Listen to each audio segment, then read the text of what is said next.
Hey everybody, what's up and welcome back to today's video guys. And today guys, I'm going to be showing you how to set up Etsy shipping for your Etsy store. This is a very simple thing to do, so make sure to watch this quick and easy video till the very end, follow my steps correctly so you can make sure this works the same for you and you can do this yourself.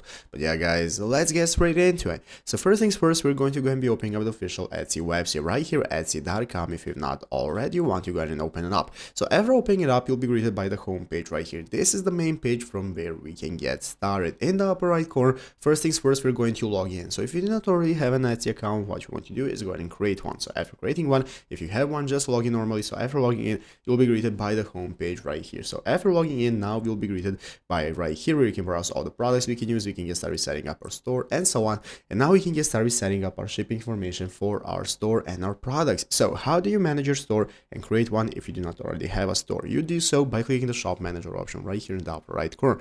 By clicking shop manager, this is going to enable you to go ahead and set up your store however you prefer. You can go ahead and manage your shop preferences. You can name your shop, giving all your info, what the shop is about, description. You can stock your shop with your products and select how you're going to get paid. And from here we can get started. So basically guys, how do you set up shipping information? Here we have the official Etsy help center showing us the step by step. How do you set and add shipping rates? Here we have the steps on how to do it. So to add shipping rates on Etsy.com, you are going to go into the shipping settings. So open up the shipping settings in your shopping manager right here that I have just showed you. You're going to open up shipping settings, and from there you're going to open up shipping profiles to create your profile. Then you can go and select what shipping prices you want to use for what country. You can set the prices and so on. Just follow the steps that are going to appear in your shop manager as I have just showed you, and from there you can get started setting up your shipping, and it's easy as that. So I hope this video was helpful. If it was, make sure to leave a like, subscribe to the channel. So guys, thank you for watching, take care and bye.